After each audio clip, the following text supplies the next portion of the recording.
In front of me is HUAWEI Nova 12i, and today I would like to show you how you can select and delete multiple photos at once. Begin by opening Gallery app.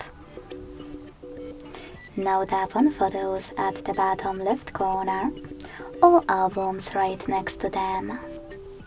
Either way, you need to pick one of those options to delete your photos from.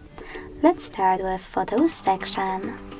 Just hold one of them, and then to pick multiple, use this icon at the top right corner. If you want to keep some, click on the chosen ones, and then delete the rest thanks to this bin at the bottom next to Create. Lastly, confirm your choice in the pop-up.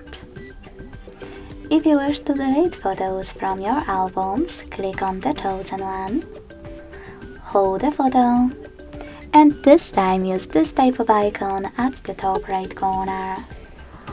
You can exclude some by tapping on them and delete the rest thanks to Delete button at the bottom.